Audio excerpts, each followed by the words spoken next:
Hello everyone, मैं सिपा super economics classes में आप सभी दोस्तों का स्वागत करती हूँ, अभिनंदन करती हूँ।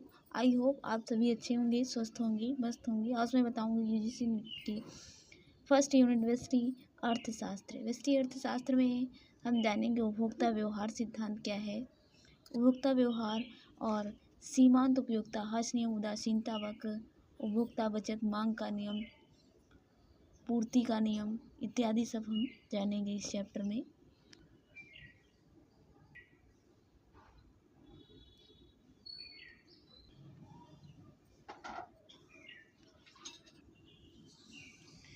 निम्नलिखित कथनों पर विचार कीजिए। मांग के नियम के अंतर्गत वस्तु की मांग मात्रा स्वतंत्र चर होती है। मांग के नियम के अंतर्गत वस्तु का मूल्य स्वतंत्र चर होता है।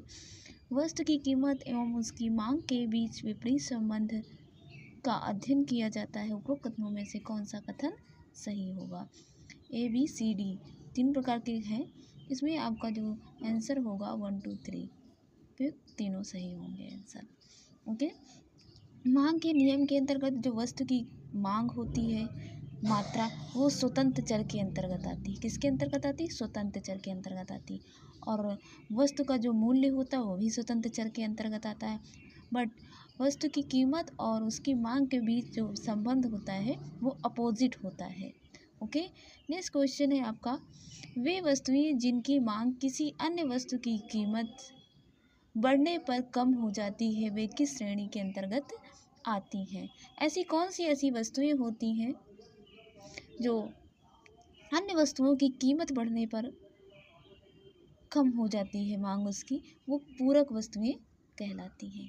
पूरक वस्तुएं कौन सी पूरक वस्तुएं होती हैं? पूरक वस्तुएं वे वस्तुएं होती हैं जो किसी विशिष्ट नीड के लिए, विशिष्ट आवश्यकता को पूरा करने के लिए एक उपयोग की जाती हैं। वो वस्तुएं कौन सी कहलाती हैं?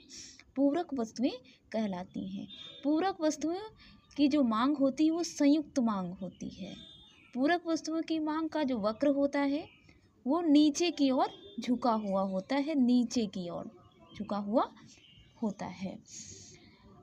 एक पूरक वस्तु की का और कीमत की दूसरी पूरक वस्तु की जो मांग की मात्रा होती है वो क्या होती है? नकारात्मक होती है। एक पूरक वस्तु और दूसरी पूरक वस्तु की जो मांग होती है, मांग की मात्रा, वो नकारात्मक संबंध वाली होती। जैसे ब्रेड, मक्खन, चाय, चीनी के बिना चाय नहीं और ब्रेड, मक्खन, ये कौन सी वस्तुएं? पूरक वस्तुएं हुई। जैसे कार, पेट्रोल, कार के बिना क्या पेट्रोल के बिना क्या कार चल सकती है? नहीं चल सकती है।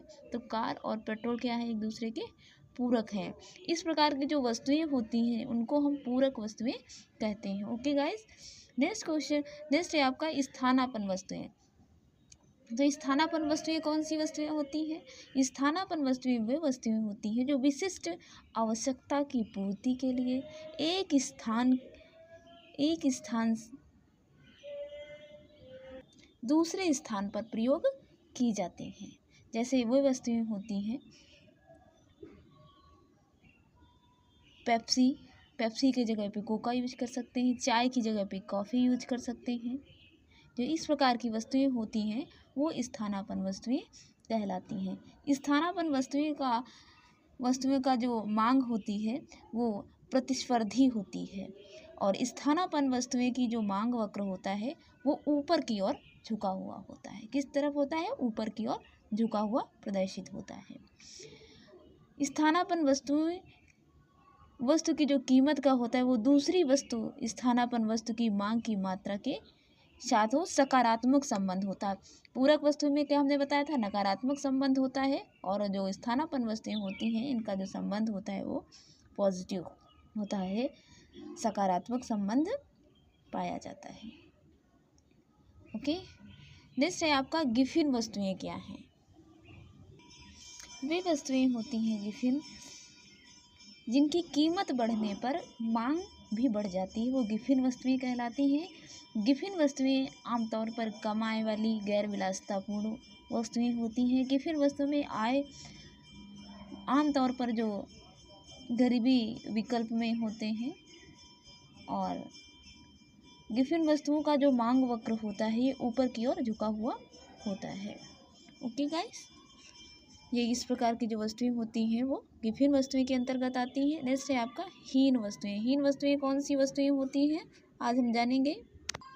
वे वस्तुएं होती हैं एक हीन वस्तुएं जो एक प्रकार से उपभोक्ता की आय में कमी आने पर वो बढ़ जाती हैं, यानी कि जब लोगों के पास पैसा कम होते हैं तो अक्सर वो अधिक महंगी हो जाती हैं। इस प्रकार की जो वस्तुएं होती हैं वो हीन वस्तुएं कहलाती हैं। ओके गाइस, नेक्स्ट क्वेश्चन है आपका, निम्नलिखित में से कौन सा या कौन से मांग का महत्वपूर्ण तत्व है।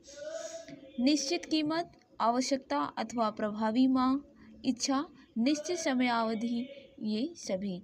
इसमें जो आपका आंसर होगा ये सभी होगा आंसर गाइस, क्योंकि निश्चित जो मांगे वाला महत्वपूर्ण जो तत्व होता है वो होता है निश्चित कीमत, निश्चित समयावधि, निश्चित समय होना चाहिए, और आवश्यकता, प्रभावी इच्छा भी होनी चाहिए। ओके गाइस, नेक्स्ट है क्वेश्चन आपका ABCD। प्रतिस्थापन वस्तु का मांग वक्र कौन सा है। तो प्रतिस्थापन मांग वक्र क्या होता है। मांग वक्र किसी वस्तु या सेवा की कीमत और उसकी निश्चित समयावधि के लिए मांग की गई मात्रा के बीच जो संबंध होता है, या एक उस संबंध को हम ग्राफिकल प्रतिनिधित्व या ग्राफ के द्वारा प्रदर्शित करते हैं, उसे ही क्या बोलते हैं, मांग वक्र बोलते हैं। इसमें मांग वक्र कौन सा है, ABCD ग्राफ है इसमें मांग वक्र आपका आएगा बी आपका सही होगा। ओके, क्योंकि इसमें जो कीमत है, कीमत बाईं ऊर्ध्वाधर अक्ष पर दिखाई देती है, बाईं की तरफ ये झुका हुआ है, तो इसे ही हम बोलते हैं मांग वक्र। और मांग की गई जो मात्रा हो वो क्षैतिज अक्ष पर प्रदर्शित होती है। हीन वस्तुएं वे होती हैं जिसमें धनात्मक आय प्रभाव दुर्बल होता है तथा मांग का नियम अक्रियाशील रहता है।